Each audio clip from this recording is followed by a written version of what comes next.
तो हेलो दोस्तों, कैसे हैं आप सब। और आज हम आपके लिए लाए हैं एक ब्रांड न्यू वीडियो और हमारे चैनल की फर्स्ट वीडियो।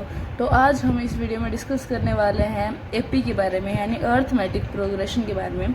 आपकी क्लास 11th में ये जो चैप्टर है इसको सीक्वेंस एंड सीरीज़ के नाम से जाना जाता है, और वहीं आपकी क्लास 10th में इसको एपी के बारे में जाना जाता है। इसमें 5वां चैप्टर आता है आपके पास क्लास 10th में, और उसमें थोड़ा कम टॉपिक होता है। बाकी जो 11th है उसमें अर्थमेटिक मीन, साथ में सीक्वेंस एंड सीरीज़ में जीपी और एचपी ये बढ़ जाते हैं। पर आज की इस वीडियो में हम जानेंगे सिर्फ अर्थमेटिक प्रोग्रेशन और अर्थमेटिक मीन के बारे में, यानी एपी का हम पूरा कॉन्सेप्ट पढ़ लेंगे आज।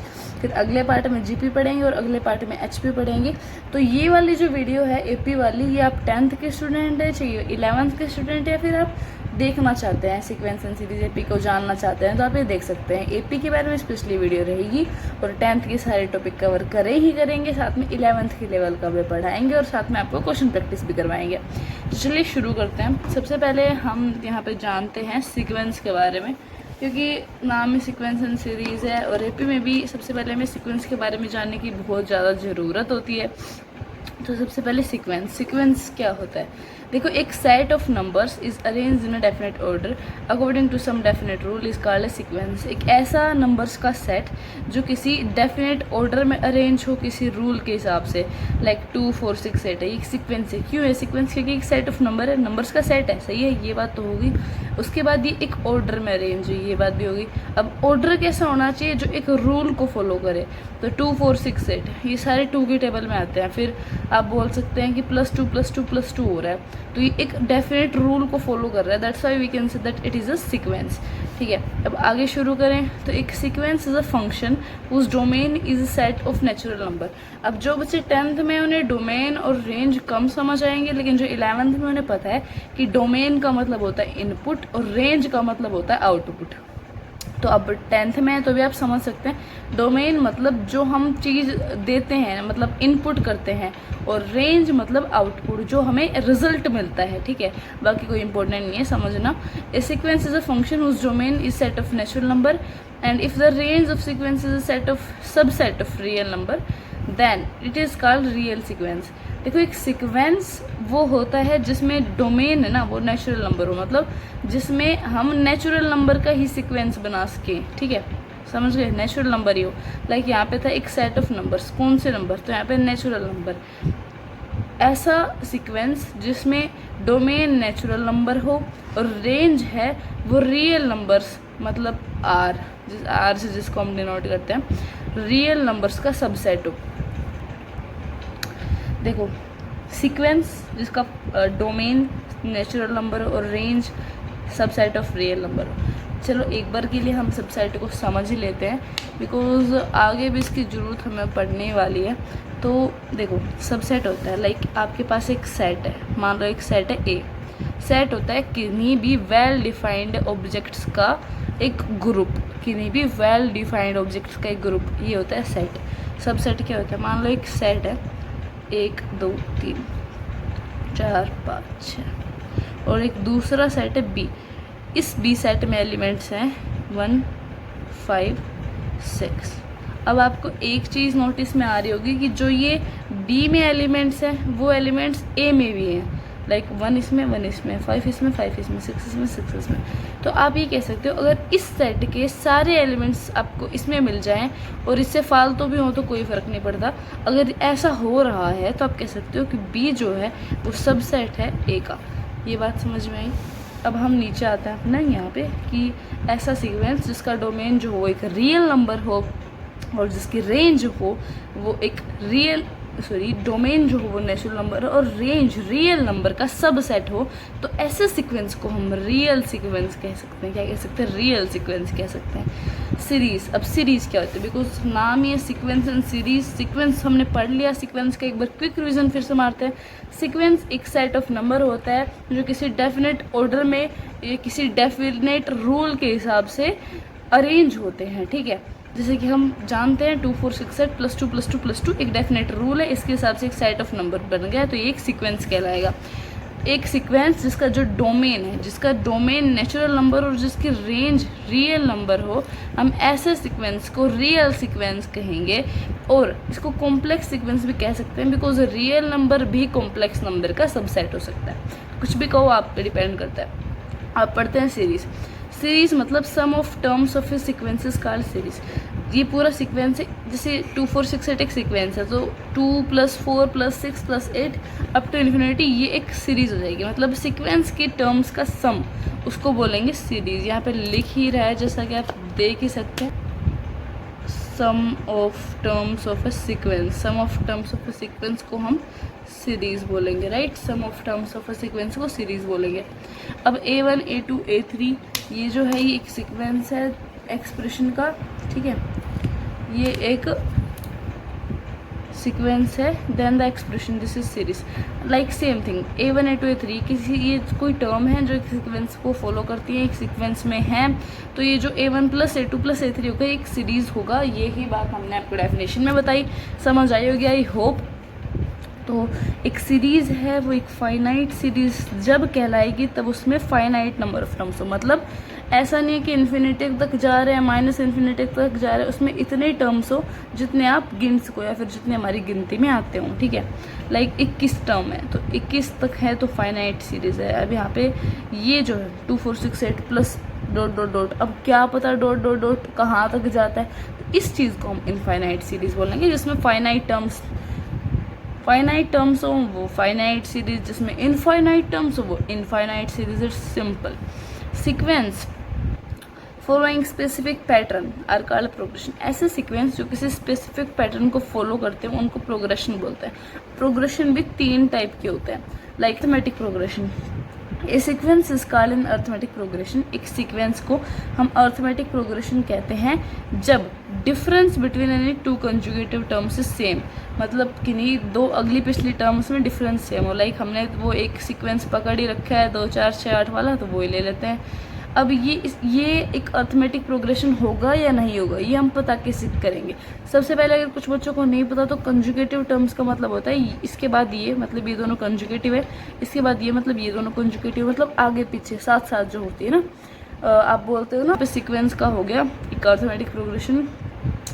एक सीक्वेंस अरिथमेटिक प्रोग्रेशन जब होगा जब उसकी कंजुगेटिव टर्म्स का डिफरेंस सेम होगा। लाइक 4 में से 2 गया, 2 ही बचा, 6 में से 4 गया, 2 ही बचा, 8 में से 6 गया, 2 ही बचा। मतलब इनका कंजुगेटिव टर्म्स का डिफरेंस सेम है। इसका मतलब ये सीक्वेंस एक अरिथमेटिक प्रोग्रेशन है। तो ऐसे अरिथमेटिक प्रोग्रेशन को हम जनरल फॉर्म में A + D, A + 2D, A + 3D ये लिखते हैं, राइट। अब यहाँ पे A जो है, जो हमने बोला ये वाला A, ये A फर्स्ट टर्म है और ये D कॉमन डिफरेंस है।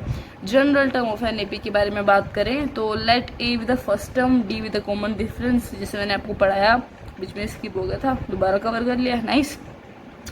तो A हमारे पास फर्स्ट टर्म है, D कॉमन डिफरेंस है, D कॉमन डिफरेंस है, ठीक है।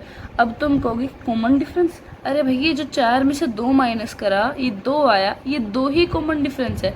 मतलब A2 - A1 ही कॉमन डिफरेंस है, मतलब A3 - A2 ही कॉमन डिफरेंस है। अब तुम मुझे कमेंट में ये बताओ कि क्या ये और ये बराबर होंगे, क्योंकि मैंने तुम्हें बताया कि अरिथमेटिक प्रोग्रेशन वो ही होगा जिसके कंजुगेटिव टर्म्स का डिफरेंस सेम हो, और ये कंजुगेटिव टर्म्स इनका डिफरेंस सेम है और ये एक अरिथमेटिक प्रोग्रेशन है। तो क्या ये बराबर होंगे? कमेंट जल्दी कर दो अभी वीडियो रोक के, ठीक है। तो अब हम पढ़ रहे थे nth टर्म के बारे में। अगर A फर्स्ट टर्म है, D कॉमन डिफरेंस है किसी AP में, तो उसका जनरल टर्म होगा ये। इसका एक स्पेसिफिक फॉर्मूला होता है, I use to represent it with AN। आप TN भी यूज़ कर सकते हो, nth टर्म भी लिख सकते हो। तो इसका एक फॉर्मूला होता है A मतलब first term plus N - 1। N क्या है सर यहाँ पे? भाई N देखो, ये है ना N, ये N दोनों सेम होते हैं। N का मतलब होता है कौन सी टर्म, लाइक 8th टर्म, जैसे हमने यहाँ पे डिनोट करा ना nth टर्म।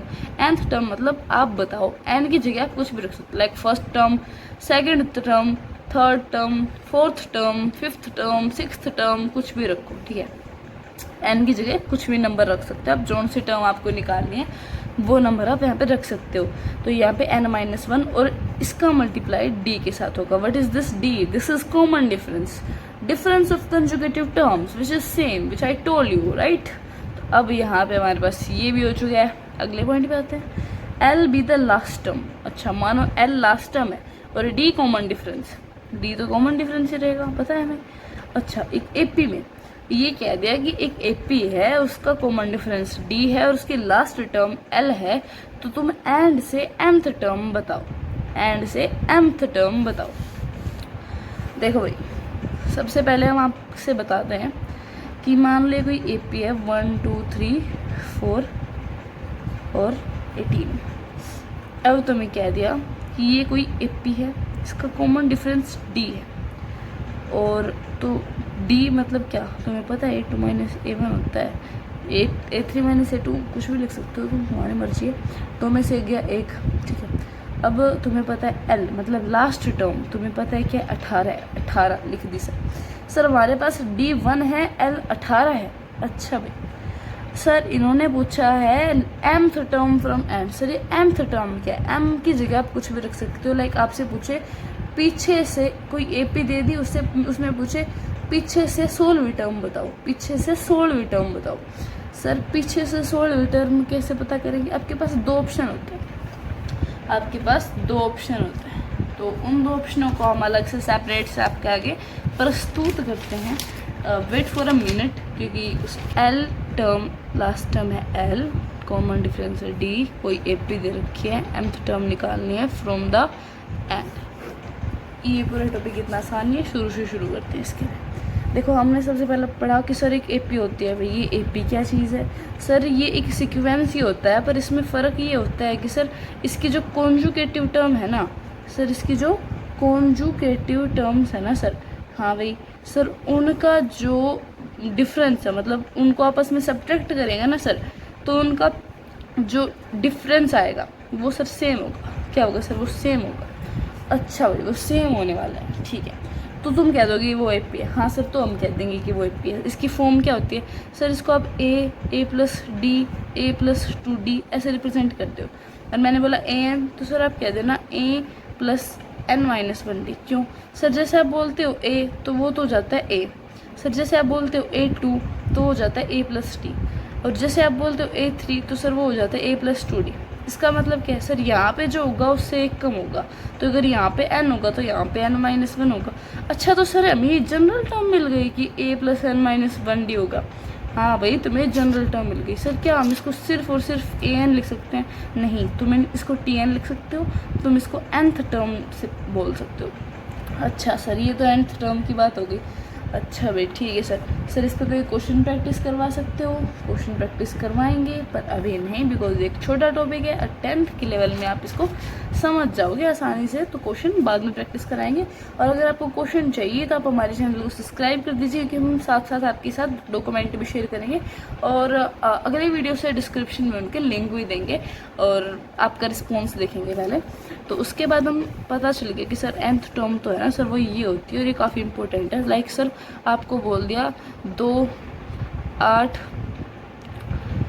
है ना सर, आपको बोल दिया 2 8 14 20, और ये सर आपके पास एक एपी दे दी, और सर इसमें बोल दिया आपको इस एपी की 18th टर्म निकालो। सर कैसे निकालेंगे सर, 18th टर्म बोल दिया मतलब A18 निकालना है। अच्छा A18 निकालना है, तो सर इसके लिए फॉर्मूला वो an टर्म वाला फॉर्मूला an माइनस 1 वाला यूज़ करो, और 18 यहाँ पे है तो सर 18 यहाँ पे भी होना चाहिए। सर a क्या है 2 है, सर 2 लिख दिया। सर n क्या है 18 माइनस 1 सर 17। सर d क्या है सर, d तो पता ही नहीं क्या होता है, d होता है कॉमन डिफरेंस। कॉमन डिफरेंस मतलब दूसरी टर्म में से पहली टर्म को माइनस करना, या फिर आप तीसरी में से दूसरी को माइनस कर लो, या फिर आप चौथी में से तीसरी को माइनस कर लो, ये सब सेम ही है। बिकॉज एपी का तो डेफिनेशन यही है कि कंजुगेटिव टर्म्स का डिफरेंस सेम होना चाहिए। तो सर हम तो दूसरी में से पहले माइनस करेंगे। सर 6 आया, सर यहाँ पे हम 6 लिख देंगे सर, इंटू में 6। अच्छा तो तुम्हें पता भी है कि 17 इंटू में 6 क्या होता है सर, 17 इंटू में 6 सर पता तो नहीं है, पर सर मल्टीप्लाई करके देख लेते हैं। अच्छा भाई करो मल्टीप्लाई, सर शायद 102 होता है। अच्छा 102 होता है, तो भाई एक काम करो 102 में 2 प्लस कर दो। सर ये किस खुशी में, अरे बेटा यहाँ पे प्लस में a भी तो था, तो प्लस में 2 भी तो आएगा। अच्छा सर ठीक है प्लस करते हैं, क्या आया सर 104। अच्छा, तो फ़र्क ये मतलब रिज़ल्ट ये मिला कि ये वाली एपी है, इसकी जो 18th टर्म है ये सर आपके पास 104 है। मतलब सर हम इस तरीके से इस फॉर्मूले को यूज़ कर सकते हैं। अच्छा सर, यहाँ तक कोई दिक्कत नहीं है, सब समझ आ गया सर। कॉमन डिफरेंस भी पता चल गया सर, nth टर्म भी पता चल गई सर, कैसे यूज़ करना है ये भी पता चल गया।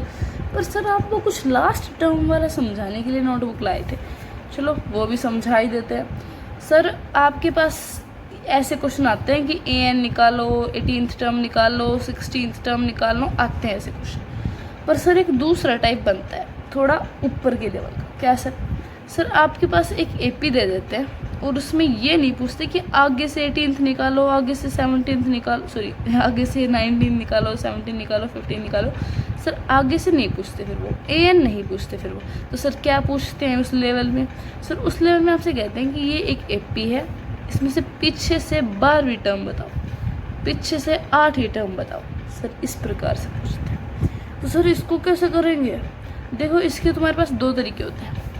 पहला है तुम इस एपी को उठाओ और इस एपी को उल्टा कर दो। लाइक मैंने तुम्हें एक एपी दी 8 6 4 2, ये मैंने एक एपी दे दी, प्लस नहीं लगता एपी में बीच में, ठीक है, एपी दे दी। अब सर अब इस एपी में तुम्हें पूछा पीछे से 12वीं टर्म बताओ। सर घूम गया दिमाग, पीछे से पूछ लिया सर। तो इसमें आपके पास जब भी ऐसी एपी देगा तो पीछे से पूछेगा, तो पीछे आपके पास एक टर्म देगा, पीछे आपके पास एक वो टर्म देगा, तो कंफर्म देगा। तो यहाँ पे आप मान लो -24 टर्म दे रखी है और पीछे से 12वीं पूछिए। सर इसका एक फॉर्मूला होता है, इसका एक फॉर्मूला भी होता है, वो फॉर्मूला भी बताएंगे। पहले हमने क्या कहा था, इस टर्म को इस एपी को ही उल्टा कर दो। सर -24 है, सर यहाँ पे 8 है, तो सर इसको उल्टा कर दें। उल्टा करेंगे मतलब ये जो लास्ट टर्म है ये बन जाएगी sir first term. Sir second term, देखो सेकंड टर्म कैसे निकालेंगे, ये फर्स्ट टर्म है, ये सेकंड टर्म है पहले वाली एपी में, तो इसका कॉमन डिफरेंस होगा sir first term, sorry second term, sir minus में फर्स्ट टर्म। सर ये तो -2 आ गया। अच्छा भाई -2 आ गया, इसका मतलब लास्ट टर्म में हमें -2 जोड़ना पड़ा होगा, -2 जोड़ना पड़ा होगा जब ये -24 बना होगा। तो सर इससे पहले वाले में से -24 में से -2 माइनस कर देते हैं, तो सर ये -26 बन गया। अरे भैया ना समझा अब तुम भी मेरी बात को। देखो ये वाला जो हमने करा ये बिल्कुल सरासर गलत करा। शायद ये पे तुम्हारे लिए इस लेवल पे थोड़ी हाई एपी हो गई, कुछ आसान सी एपी लेते हैं, राइट, इसमें तुम्हें समझ आएगा। तो हम लेते हैं 1 2 3 4 5, ये वाली लेते हैं अप टू 25 ले लेते हैं। अब इस एपी में तुम्हें पीछे से तुम्हें 10वीं टर्म निकालनी है पीछे से, तो तुम पहले तो इसको उल्टा करोगे सर 25। सर ये तो लास्ट वाली टर्म पहली टर्म बन गई, कोई दिक्कत नहीं है सर। उसके बाद सर दूसरी टर्म क्या निकालें, पहले इसका कॉमन डिफरेंस देखो। सर डी इसका है सर 1, कैसे पता भाई, सेकंड टर्म में से सर फर्स्ट टर्म माइनस करेंगे, 2 में से सर 1 माइनस करेंगे, सर 1 ही आएगा, लिख के ले लो सर 1 ही आएगा। ठीक है बेटा, इसका मतलब है कि ये यहाँ पे जो सेकंड लास्ट जो टर्म होगी उसमें तुमने 1 ऐड किया होगा, 1 ऐड किया होगा, जब तो यहाँ पे 25 बना, तो इसमें से 1 माइनस कर दो। सर यहाँ पे 24 बन गया, तो सेकंड टर्म 24 है, ऐसे ही 23 आ जाएगी, ऐसे ही 22 आ जाएगी। अच्छा सर, फिर लास्ट में सर फिर सर ऐसे बनेगी 4, फिर 3, फिर 2 और लास्ट टर्म जो पहली टर्म थी यानी 1, ये एपी बन गई। अब इसमें तुम्हें कौन सी पूछे, 10वीं टर्म, तो सर ए हो गया आपका 25 और डी हो गया सर आपका -1। ठीक है, तो डी हमेशा याद रखना, अगर तुम एपी को उल्टा करते हो तो जो डी वो ही रहेगा, बस अगर प्लस था तो माइनस हो जाएगा और माइनस था तो प्लस हो जाएगा। ठीक है, तो यहाँ पे 1 था तो यहाँ पे -1 हो गया, जो लास्ट टर्म है वो फर्स्ट टर्म बन गई। ठीक है सर, अब तुम्हें निकालना है 10वीं टर्म, मतलब A10, मतलब A + 9D, मतलब A 25 और प्लस में 9 मल्टीप्लाई में 1, माइनस और प्लस का मल्टीप्लाई हमेशा माइनस होगा, याद रखिए। और ये हो गया कुछ ऐसा और ये हो गया कुछ ऐसा, मतलब सर 16 आ गया। तो पहला तरीका ये था तुम्हारे लास्ट से टर्म निकालने का। दूसरा तरीका जो बुक में दे रखे है, जो हाई लेवल का थोड़ा सा वो है, पर वो बहुत सिंपल भी है। एक फॉर्मूला याद रखना पड़ेगा। जैसे तुमने a+n-1d याद रखा an टर्म का, ऐसे लास्ट से nth टर्म के लिए याद रखना। लाइक पीछे से तुम्हें mth टर्म निकालनी है, तो उसके लिए याद रखना l-m-1d। ठीक है, समझ में आई बात। सर यहाँ पे a की जगह आपने l रख दिया, और l रखा है तो प्लस की जगह माइनस भी करना पड़ेगा। सर बाकी तो सेम ही है, यहाँ भी सेम है। यहाँ पे आप n भी रख सकते हो, कोई फ़र्क नहीं है। पर ये बात है कि जो आप जोन से टर्म निकाल रहे हो उसी में से 1 माइनस करेंगे। तो सर आसान, सर इस फॉर्मूले को इस पे अप्लाई करके देखें। हाँ तो बेटा AP थी हमारी 1 2 3 4, सर 25 तक जाती थी। लास्ट से 10वीं टर्म निकालनी थी, मतलब A10 निकालनी थी। तो सर इसमें क्या करेंगे, सर पहले लास्ट टर्म यानी L 25, सर माइनस n-1, मतलब 10 में से 1 गया, मतलब 9 इंटू सर D क्या है सर 1 है, तो 25 माइनस 9 क्या हो गया सर 16। सर सेम आया है, मतलब हमने बिल्कुल सही बताया है। इसलिए अभी इस वीडियो को जाके लाइक कर देना, ठोक के बजा के लाइक कर देना। ठीक है, तो ये हो गया हमारा लास्ट टर्म के बारे में। और आज हम इतना तो पढ़ने ही नहीं वाले हैं, कौन सेंस की बात है।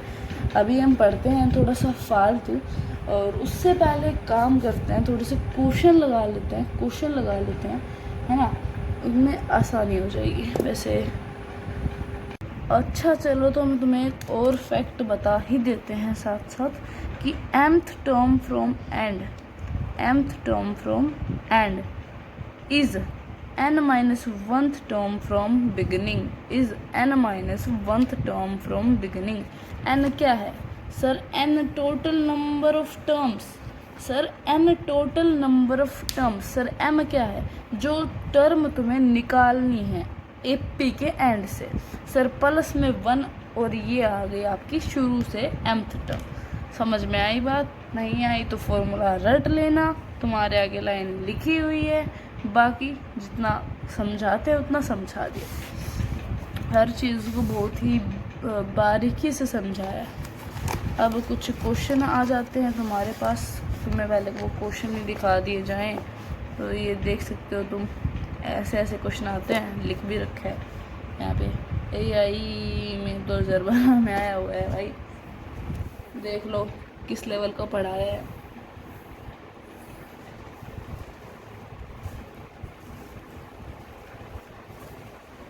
देख लिया क्वेश्चन, लग जाओ सोल्व करने। ओके, तो अब हम इसको सोल्व करते हैं। आई होप तुमने कर ही लिया होगा। तो क्वेश्चन क्या बोल रहा है पहले एक बार वो देख लेते हैं। क्वेश्चन क्या बोल रहा है, बिकॉज क्वेश्चन क्या बोल रहा है ये देखना बहुत ज़रूरी होता है। और यहाँ पे फर्स्ट नेगेटिव टर्म वाला क्वेश्चन आ रहा है तुम्हारे पास, तो मतलब लेवल तुम्हारा हाई चल रहा है भाई।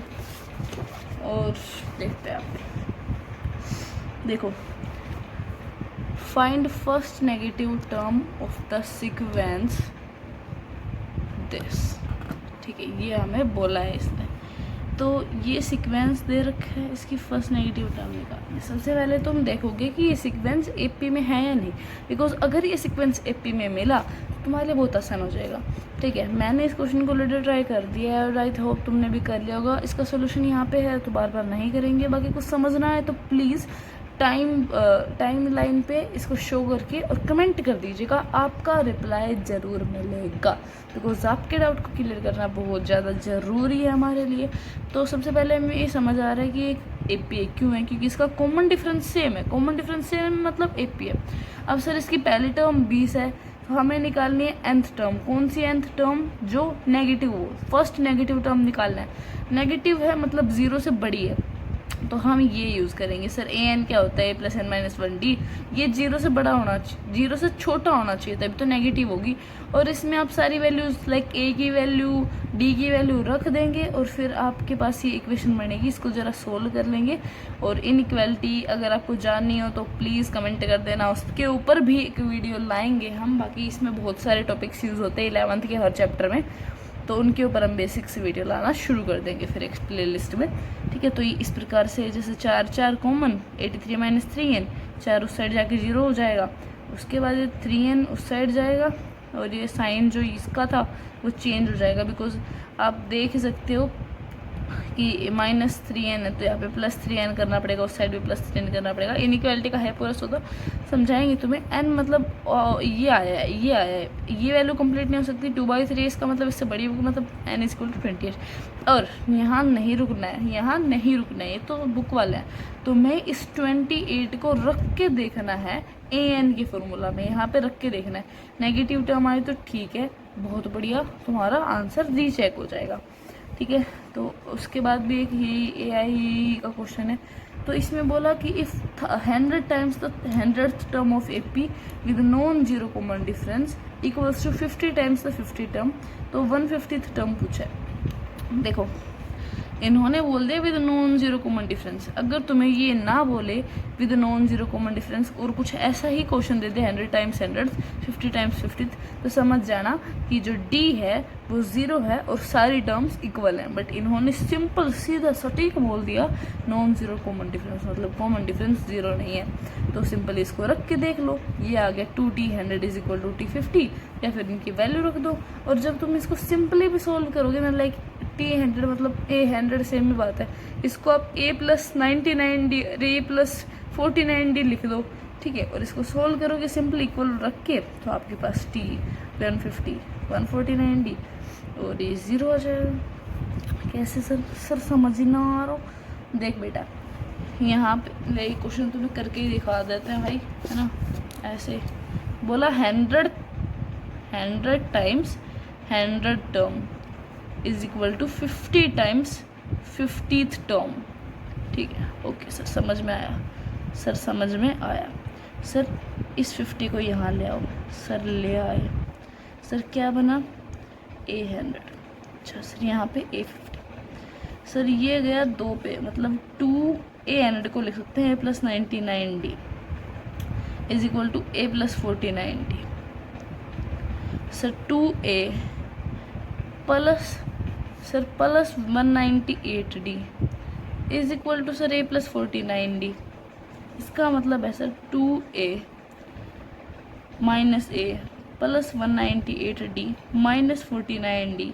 यहाँ से प्लस के साइन वालों को उधर इक्वल के उस साइड लेके जाके माइनस में कन्वर्ट करके इसको 0 के इक्वल कर दिया। इतना बेसिक मैथ तो आपको आता ही होगा, ठीक है। 2A में से 1 गया, A बचा 1, सिर्फ 1, ठीक है। और 198 में से 49 गया तो सिंपली तुम्हारे पास बचेगा 149D और ये हो गया 0 के बराबर। अब तुम्हें 150वीं टर्म के बारे में पूछा है, वो होती है 149D और ये वैसे भी 0 के बराबर है, तो तुम्हारा आंसर 0 आ गया। आसान था क्वेश्चन तो, है ना। तो ये तुम्हारा इस बारे में हो गया। अब थोड़ा सा sum to N terms of AP जान लिया जाए। सम टू एन टर्म्स के लिए एक सिंपल फॉर्मूला बताऊंगी, बाकी सब मैंने तुम्हें बता रखा है, और एक और तुम्हें एक फैक्ट बता देंगे, और उसके बाद तुम फुल ऑन क्वेश्चन प्रैक्टिस करो, समझ जाओगे। देखो सम टू एन टर्म्स के लिए SN को हम डिनोट करते हैं, SN से हम डिनोट करते हैं सम ऑफ एन टर्म्स, ठीक है। इसके लिए 2 फार्मूला होते हैं। एक फार्मूला है जब आपके पास लास्ट टर्म दे रखी हो, मतलब AN दे रखा हो, और एक फार्मूला है जब ना दे रखा हो। जब दे रखा हो ना तो बिना सोचे समझे A प्लस L लगा देना। L मतलब लास्ट टर्म, A मतलब फर्स्ट टर्म, N मतलब जितने टर्म्स का सम निकालना है, और SN मतलब सम ऑफ N टर्म्स, ये लगा देना। अगर तुम्हें ना दे रखा हो L टर्म तो तुम्हें कुछ ना करना, इसी का expanded version 2A plus N minus 1D लगा देना। आसान कोई दिक्कत ना। समझ में आया। ये वाला फॉर्मूला लगा देना। डी का तुम्हें पता ही है, कॉमन डिफरेंस होता है। एन मतलब नंबर ऑफ टर्म्स, ए मतलब फर्स्ट टर्म, एन मतलब जितने टर्म्स का सम निकाला है मतलब नंबर ऑफ टर्म्स, और एस एन मतलब सम ऑफ एन टर्म्स। तो यहाँ पे तुम्हारा सब कुछ क्लियर है।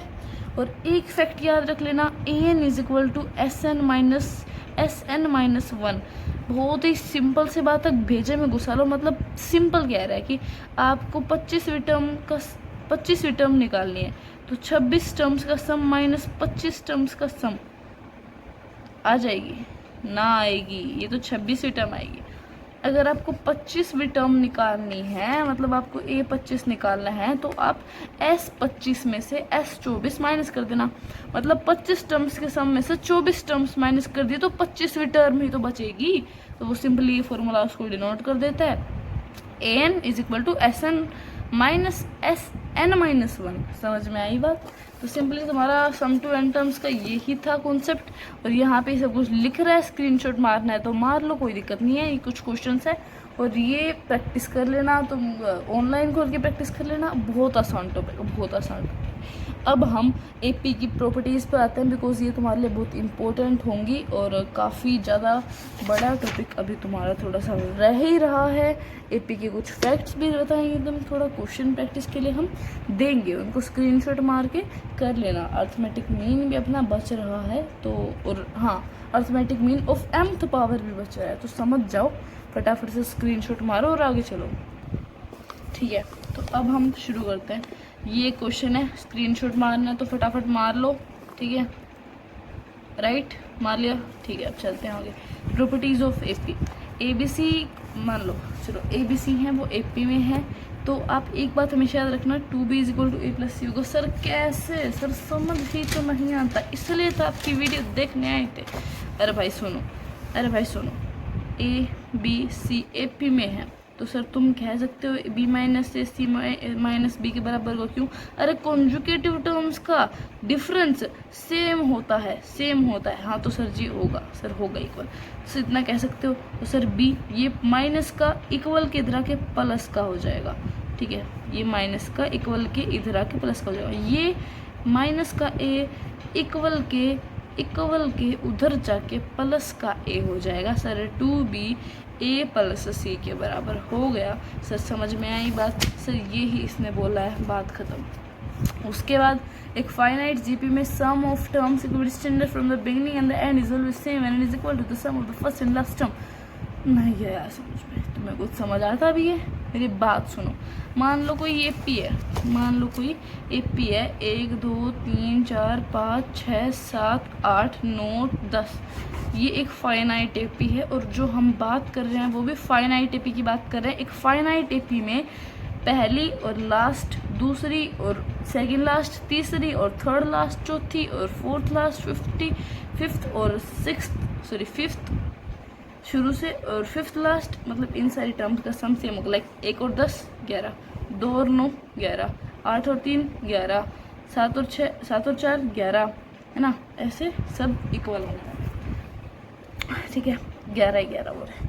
इसका मतलब क्या सर? इसका मतलब ये है कि A2 + AN-1, A3 + N-2, A4 + N-3, A1 + AN, मतलब फर्स्ट और लास्ट और ऐसे ही कंजुगेटिव टर्म्स का सम इक्वल होगा। सर समझ में आ गई सर? अगर कुछ ऐसे दिख रहा है आपको, कोई AP है, कुछ भी है ऐसे दिख रहा है, इस फॉर्म में दिख रहा है ना सर, तो सर मिडल टर्म से N को मल्टीप्लाई कर देना, N को मल्टीप्लाई कर देना मिडल टर्म निकालने के लिए। क्यों सर?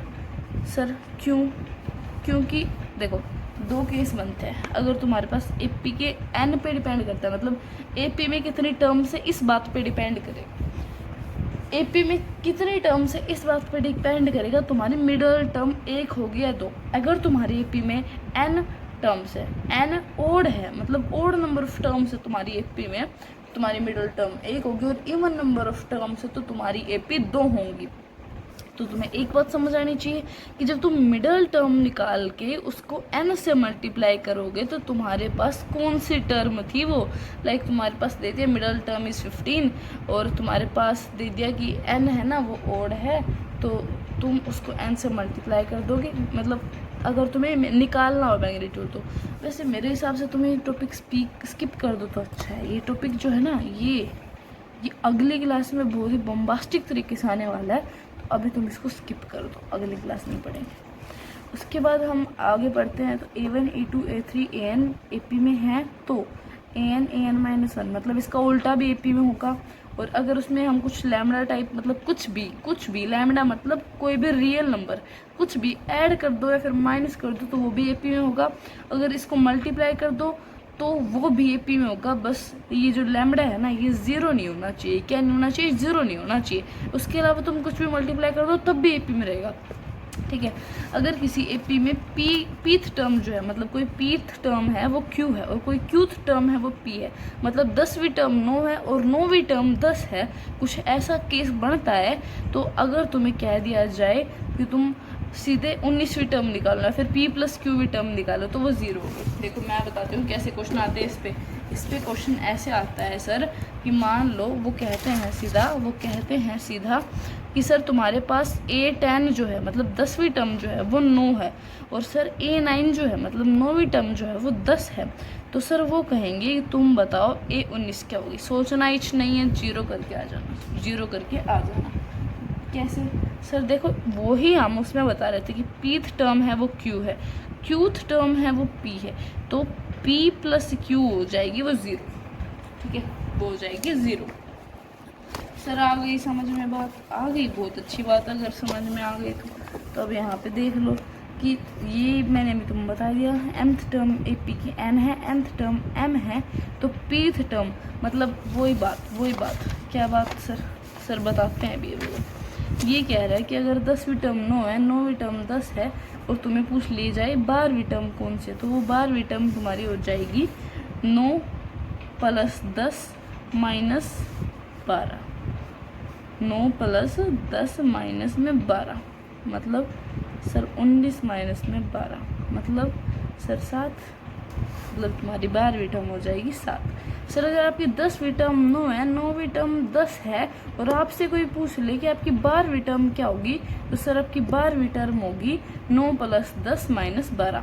तो इसी केस को हम mn की फॉर्म में लिखें तो कह रहा है कि सर अगर आपके पास पीथ टर्म q है, क्यूथ टर्म p है, तो सर आपके पास m टर्म क्या होगी? सर आपके पास m टर्म होगी p plus Q minus m। Sir समझ में आ गई बात? सर अगला पॉइंट कहता है कि अगर p टर्म्स का सम q है और q टर्म्स का सम p है, तो सर एक एपी में है हो रही है सर। तो आप ये बात गांठ मार लेना कि सर p और q टर्म्स का सम जो होगा ना सर, वो p minus p plus Q के बराबर होगा। सर समझ नहीं आ रहा आप क्या समझा रहे हो? देख बेटा, ये कह रहा है कि मान ले तेरे पास 8 टर्म्स का सम है ना 12 है, और 12 टर्म्स का सम है ना 8 है। अच्छा सर समझ में आया सर, यही कर रहे हो बहुत देर से। और तुमसे ये पूछ ले बेटा 20वीं टर्म का सम क्या है, तुम्हें कुछ नहीं करना है, पहले माइनस लगाना, ब्रैकेट लगाना, 8 लिखना, 12 लिखना, बंद कर देना। क्या आया सर क्या आया इससे?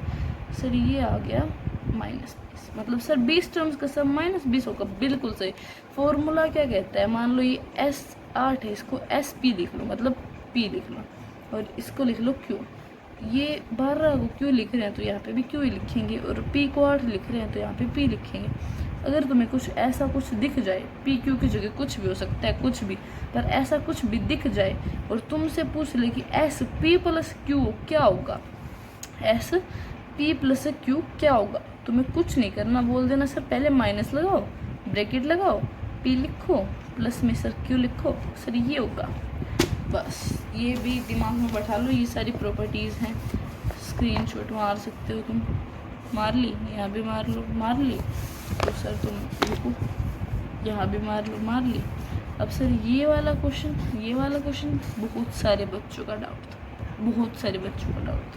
और इस क्वेश्चन के लिए अलग से आपके पास 5 मिनट की वीडियो आएगी, because it's different level question. लोग का तुम्हें शायद पढ़ा भी नहीं होगा अभी, अगर तुम थोड़े से ऊपर के बच्चे हो तो पढ़ लिया होगा, बाकी 10th वालों ने तो पढ़ा नहीं होगा। 10th वालों के लिए तो ये सारी चीज़ें भी नहीं थी। सिलेक्शन ऑफ टर्म ईजी है, याद भी करना पड़ेगा, कुछ समझाने का नहीं, स्क्रीनशॉट मार लो, बैठ के याद करना। बाकी इसमें क्या है, अगर तुमसे बोले सम ऑफ 3 टर्म्स, तो 3 टर्म्स बोलते तुम 3 टर्म लोगे ये वाली, क्यों? अरे बेटा साइंटिफिक बात है कि ये लोगे ना तो जल्दी सॉल्व होगा, ये लेना, बस इतना याद रख लो कि ये लोगे। हर चीज़ में क्यों नहीं करते। 3 टर्म्स बोले तो ये टर्म्स लेनी है, 4 बोले तो ये लेनी है, 5 बोले तो ये लेनी है, और 6 बोले तो ये लेनी है। जो 3 बोले मतलब जब भी ओड होगा तो कॉमन डिफरेंस D होगा, और जब भी इवन होगा तो कॉमन डिफरेंस 2D होगा। सर समझ में आ गया? सर ये क्वेश्चन करके दिखा दो, सर मांगता, बच्चों को मांगता। सर बोल रहा है कि if sum of 4 number is AP, in AP कोई 4 नंबर है एपी में है और उनका सम 24 है। अच्छा सर उनके स्केयर्स का सम 164 है। सर उन नंबर्स को निकाल दो। सर क्या बोला, सर क्या बोला, धड़क धड़क मेरा दिल डोला। अरे रुक भाई तू रुक, मत डोला इस दिल को। चलो सर करते हैं सर। सर कह रहे हैं कोई 4 नंबर है सर, और सर वो एपी में है। अच्छा भाई, और सर मान लो वो 4 नंबर दिखते ही हमने अपनी ये टर्म्स उठा ली। Sir a-3d, sir a-d, sir a+d और सर a+3d हमने उठा ली। सर हम तो ये ही 4 नंबर मानेंगे। मान लो बेटा, सर उन्होंने कहा है कि इनका जो सम है ना, अच्छा बेटा सर इनका जो सम है ना, सर इनके सम को उन्होंने कह दिया 24 है, तो d से d गया माइनस प्लस, 3d से 3d गया प्लस माइनस, इसलिए कर लिया। अब 1 2 3 4, सर 4 ए बच गए 24 के बराबर। a is equal to 24/4, sir a is equal to 6। Sir a की वैल्यू मिल गई। अब सर बोल रहे हैं कि इनके स्केयर्स जो है ना, उनका जो सम है ना, इनको 2 स्लॉट में बांट लेते हैं, काम करते हैं, आसानी से हो जाएगा। ठीक है सर आपकी मर्जी। उनकी जो सम है ना वो 164 के बराबर है। सर ए की जगह क्या करें हम, कुछ मत करो बेटा, ऐसे ही रखो। सर कर लेना तो कुछ बेटा, ऐसे ही रखो। जब कह दिया इसको खोलोगे तो a square plus 9d square.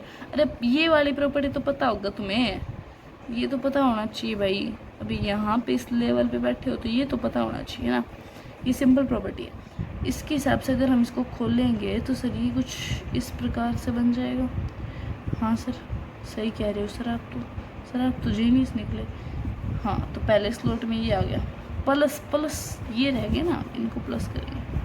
Sir a square plus d square sir plus 2 8d, sir plus में a square plus 9d square plus में 6 8d। सर इससे तो सर ये गया, सर इससे तो सर ये गया, क्यों गया सर, प्लस माइनस थे। सर यहाँ पे देखो माइनस है, यहाँ पे प्लस है, यहाँ पे प्लस है, यहाँ पे माइनस है। सर काट दिया आपस में। ठीक है बेटा बहुत अच्छा काम करा है तूने। Sir a square a square a square a square, sir 4 a square मिल गया। अच्छा बेटा sir d square d square और 9 स्केयर 9 स्केयर, सर ये तो हो गया 18 और ये हो गए 20, सर 20 मिल गए। बेटा बहुत अच्छे काम कर रहे हो आप, 164 के बराबर। सर हमें ये पता है कि 6 4 है, सॉरी a 6, सॉरी a 6 ये पता है, तो 6 का स्केयर सर 36 होता है ये पता है। और सर 4 गुणा 36, 4 गुणा 36 सर आपका 144 होता है, सर ये भी पता है। बेटा तुम्हें क्या पता नहीं है वो बताओ मुझे, तुम्हें पता तो सब कुछ है। सर हमें ये पता है कि इक्वल के उधर जाके सर साइन चेंज होता है। सर 4 में से 4 जाके 0, 6 में से 4 20, सर 20 बच गया। 20 से सर 20 का मतलब sir d square is equal to 1 और d is equal to 1 plus minus का। सर इसका मतलब ये है कि हमारा a ये है और d ये है, तो क्या आप इन a और d को यूज़ करके ये टर्म्स नहीं निकाल सकते? कमेंट में आंसर टाइप कर देना।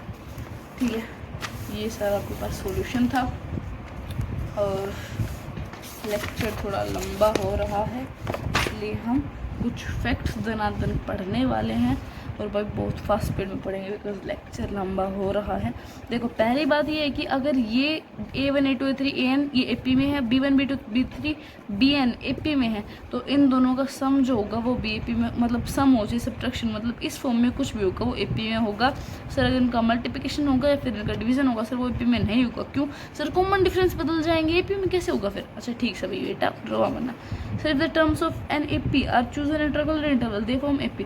अच्छा if the terms of an AP are chosen at regular interval। अच्छा ये कह रहा है सर मेरी बात सुनो सर। हाँ बेटा बोल बेटा।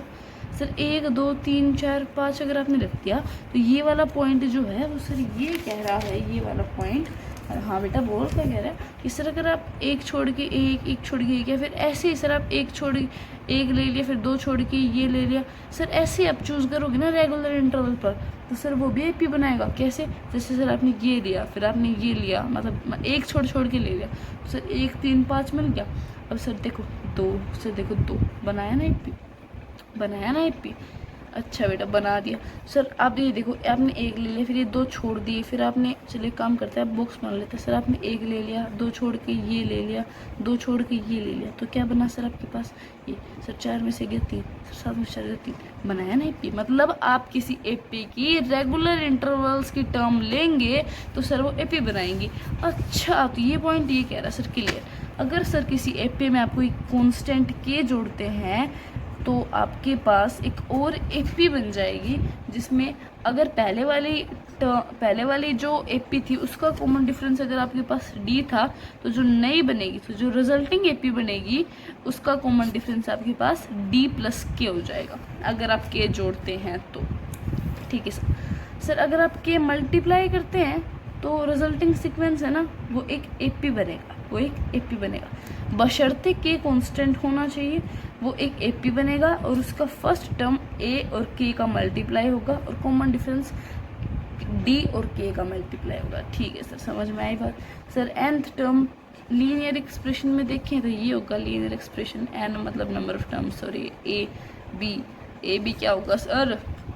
सर ए बी क्या होगा सर? ए बी होगा कोई भी टर्म्स। मतलब आपको कहना क्या चाहता है सर? ये कहना चाहता है कि ये कहना चाहता है कि सर अगर आप कोई फॉर्म दिख जाए कि T N is equal to A N plus B, समझ लेना कि एन की लीनियर एक्सप्रेशन है, और इस केस में आपका समझ लेना फर्स्ट टर्म ए प्लस बी हो जाएगा और कॉमन डिफरेंस सर एन का कोफिशिएंट यानी ए हो जाएगा। समझ गए सर? ऐसे क्वाड्रेटिक एक्सप्रेशन होता है, इसमें कुछ इस प्रकार की क्वाड्रेटिक इक्वेशन बनती है और इसमें first term 3a plus B होता है और कॉमन डिफरेंस 2a होता है, और सर टी एन जो होगी वो कुछ ये बनेगी। अच्छा सर, ये वाले जो 2 पॉइंट हैं ये अभी आपके दिमाग में नहीं घुसेंगे, इसके लिए आपको एक सेपरेट 11-12 मिनट चाहिए, मतलब जोर लगेगा इसमें, बहुत जोर लगेगा, है ना। और ये वाला पॉइंट है तो अगर हम उसको 10-12 मिनट देंगे तो उसी में समझा देंगे। बाकी ये थोड़ा सही भी है, आसान भी है। बाकी ये सारे फॉर्मूला हैं, अगर आप इनको याद कर सको पढ़ के तो प्लीज़ स्क्रीनशॉट मार लीजिए। ये सारे फॉर्मूला है सर, फॉर्मूला है ये सारे, है ना, फॉर्मूला है, स्क्रीनशॉट मार लीजिए बेशक। कुछ क्वेश्चन अगर आप स्क्रीनशॉट मार के करना चाहें तो अर्थमेटिक मेन रह गया, इसके लिए तो शायद हमें वीडियो लानी पड़ेगी बिकॉज लेक्चर लंबा हो रहा है, इतना आप कवर अप नहीं कर पाओगे, आपको थोड़ी प्रैक्टिस भी मांगता है। तो इस लेक्चर में इतना ही। हमारी वीडियो को लाइक कर दीजिएगा, चैनल नया बना है सब्सक्राइब कर दीजिएगा। हम ट्राई करेंगे अपना कंटेंट अच्छा बनाएं और आपके लिए अच्छी वीडियोस लाएं ताकि हम आपका कुछ फ़ायदा कर सकें, बिकॉज शिक्षा दान से बड़ा कोई दान नहीं है ना। और इस ज़माने में जब शिक्षा की हर किसी को ज़रूरत है, शिक्षा के बिना सब कुछ अधूरा है, हम चाहते हैं कि वहाँ तक अच्छी क्वालिटी शिक्षा पहुँचाएँ। इसलिए हमने नूतन नालंदा करके एक चैनल खोला है, जो नालंदा का मतलब होता है गिवर ऑफ नॉलेज। तो हमारा मेन उद्देश्य यही है। बाकी आपका हार्दिक आभार जो आपने ये वीडियो देखी पूरी, और धन्यवाद। ठीक है, इस चैनल को सब्सक्राइब कर दीजिएगा और मिलते हैं अगली वीडियो में।